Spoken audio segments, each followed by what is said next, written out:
네, 저는 지난 전당대회에서 민주당과 이재명 대표의 수석 변호인을 자임한 바 있습니다. 오늘은 이재명 대표의 10월 위기설이 얼마나 터무니없는 정치 검찰의 언론 프레임인지 이를 지적하고자 합니다. 그제 월요일에 서울중앙지법에서 이재명 대표의 위정교사 사건 공판이 있었습니다. 잘 모르는 분들은 위정교사라 하면 뭔가 엄청난 사건이 아닌가 이렇게 생각을 할 겁니다. 그런데 사실관계를 잘 살펴보면 검찰이 지난 20년 동안 이른바 검사 사칭 사건이라는 하나의 사건을 여러 차례 제명을 달리하며 이재명 대표를 사실상 스토킹 하다시피 한 사건의 결정판입니다. PPT를 보시겠습니다. 화면을 띄워주시죠. 네, PPT에 보면 TV조선의 단독 기사입니다. 이재명 대표가 당시에 김병량 성남시장의 수행비서인 김모 씨에게 그런 얘기를 들었다고 해주면 되지.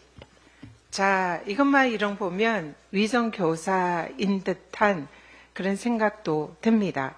그리고 그런 얘기를 들었다고 해주면 되지. 그 위에 있는 커트된 내용은 이 김모 씨가 밖에 나와서 사실상 그 내용을 잘 모르는데 그런 얘기를 들었다고 얘기를 진술해달라. 이런 뉘앙스로 보도를 합니다. 그런데 이 언론 보도가 사실은 사실을 왜곡하고 발췌한 내용을 근거로 한 사실상 조작한 내용에 가까운 내용이라는 부분을 한번 지적을 해보겠습니다. 그저께 법정에서 검찰은 이재명 대표의 위정교사를 입증하기 위한 핵심 증거로 김모 씨, 김진성 씨로 말씀드리겠습니다. 2018년 경기도 당시 이재명 지사, 경기지사 간의 전화 녹취를 틀었습니다. 이 녹취를 근거로 검찰은 이재명 대표의 위정교사 혐의가 명백하다 주장을 합니다. 사실상 핵심 증거입니다. 하지만 놀랍게도 검찰이 증거로 제시한 이 음성 녹취는 원본, 전문이 아니라 검찰이 짜집기를 한 편집본이었습니다. 이 기사의 내용도 마찬가지로 짜집기한 편집본의 내용입니다. 근데 검찰이 편집한 녹취록을 증거로 제출해서 사건을 왜곡하는 것에 대해서 변호인들이 항의를 합니다. 그러자 재판장이 변호인 측의 항의를 받아들여서 검찰 측에게 편집본 말고 녹취 원본 전문을 탈라라고 지시를 합니다. 녹취록 전문은 총 30분의 분량인데요. 그 통화 시간 동안 이재명 대표가 10차례 이상 기억을 되살려서 사실대로 얘기를 해달라. 그냥 있는 대로 얘기해달라라고 얘기를 합니다. 심지어 안 본 거 얘기할 필요 없다. 당시 사건을 재구성하자는 것 아니다. 라는 발언까지 하면서 김진성에게 허위 진술을 바라는 것이 아니다라는 의사표시를 명확히 한 것을 알 수 있습니다. 그러나 검찰은 이 모든 진실을 숨깁니다. 녹취 원본의 전문을 모두 들어보면 이재명 대표가 명시적으로 위정교사를 했다라고 할 만한 내용은 제가 보기엔 전혀 없습니다. 정작 자신들이 편집한 발췌본으로 사건을 재구성한 것은 검찰이 아닌가라는 의문이 듭니다. 다음 PPT 보시죠.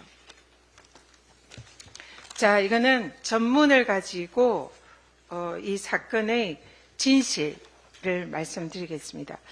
김진성이 당시에 이재명 대표, 당시 경기지사와 통화를 하면서 김병량 시장, 당시 성남시장과 KBS 사이에 이면에 합의를 하려는 협의 분위기가 있었던 것이 맞다라는 것을 사실상 시인을 했습니다. 그리고 또 최초로 당시 PD는 실제로 재판정에서 이러한 협의 분위기랑 협의가 있었다는 사실을 자인을 합니다. 재판정에서 명백히 본인이 자인을 합니다. 그런데 이 김진성은 누가 그 당시에 이런 협의에 관련된 실무를 맡았는지는 모른다라고 답변을 합니다. 그러니까 이재명 당시 지사가 그런 얘기 들었다고 해주면 되지. 이것이 아까 이 TV조선에 있던 그런 얘기를 들었다고 해주면 되지. 이 내용입니다. 그러면 여기서 그런 얘기 들었다고 해주면 되지. 이 얘기에서 그런 얘기가 뭐냐. 이게 핵심인데요. 검찰은 진실을 숨깁니다. 그러나 진실은 당시에 눈에 가시이던 이재명 변호사를 성남시장과 KBS가 이면 협의를 통해서 고소 치하를 하고 죄를 몰아가려고 하던 그런 이면 합의의 분위기가 있었다. 이것이 진실입니다. 그래서 이재명 변호사가 당시에 그러한 얘기를 들었다고 해주면 되지. 이렇게 진술을 한 겁니다. 그래서 여기에서 그런 얘기를 들었다는 것은 없었던 얘기가 아니라 실제로 김진성이 알고 있는 내용을 그대로 들었다고 해주면 되지. 이러한 취지의 내용입니다.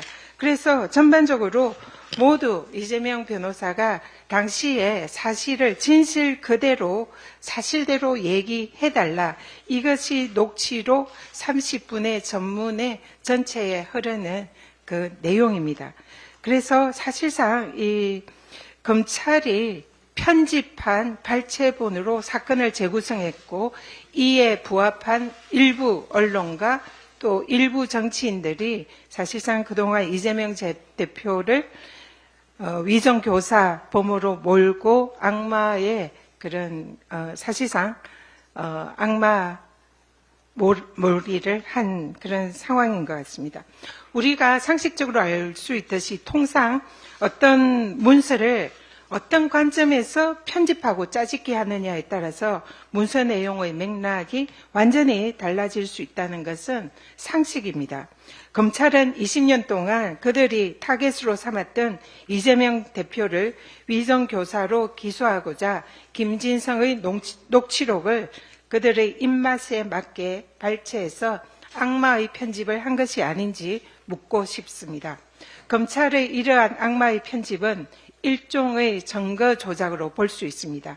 심각한 범죄 행위가 될 수 있음을 강력 경고합니다. 또한 검찰의 위법한 증거는 위정교사의 증거가 될 수 없습니다. 검찰은 이제라도 제1야당 대표에 대한 억울한 누명을 씌우지 말고 20년에 걸친 묻지마 스토킹식 정치 탄압 당장 중단하기를 강력 경고합니다. 하나만 더 말씀드리겠습니다. 어제 경찰이 이 방심위 직원들을 압수수색했습니다. 경찰은 권력에 빌붙어서 공익신고자를 색출하는 불법 행위 당장 멈추기 바랍니다. 현행 공익신고자 보호법은 누구든지 공익신고자를 색출하거나 공익신고자에게 공익신고를 했다는 이유로 불이익을 주지 못하도록 규정하고 공익신고자를 강력히 보호하고 있습니다. 이러한 보호규정 위반의 경우에는 형사처벌도 매우 강력합니다. 그런데 유희림 방심위원장은 가족과 지인을 동원해서 민원을 사주한 본인의 이해충돌과 직권남용 행위를 덮기 위해서 공익신고자를 경찰에 고발하여 공익신고자 보호법을 위반하는 불법 행위를 자행했습니다. 그런데 설상가상 유희림의 이해충돌과 직권남용부터 조사해야 할 경찰은 두 차례나 방심위 사무실과 직원들의 주거지를 압수수색까지 하면서 유희림 위원장의 공익신고자 보호법 위반, 이해충돌 방지법 위반의 불법 행위에 가담하고 있습니다. 유희림 위원장과 경찰이 공범이 되어서 정의로운 공익신고자를 색출하면서 방송을 장악하려는 불법 행위를 저지르고 있는 것입니다. 경찰은 유희림 위원장의 불법 행위를 조사하는 것이 본연의 자세일 겁니다. 공익신고자를 색출하는 무도한 행위는 불법입니다. 경찰은 당장 불법 수사를 중단하기 바랍니다. 그렇지 않으면 경찰도 위법 행위의 공범으로 법적 책임을 면할 수 없음을 경고합니다. 아울러 공익신고자 보호기관인 국민권익위원회도 계속적으로 신고자 보호를 방치하는 직무유기 시에는 공범의 책임이 있음을 마찬가지로 강력 경고합니다. 이상입니다.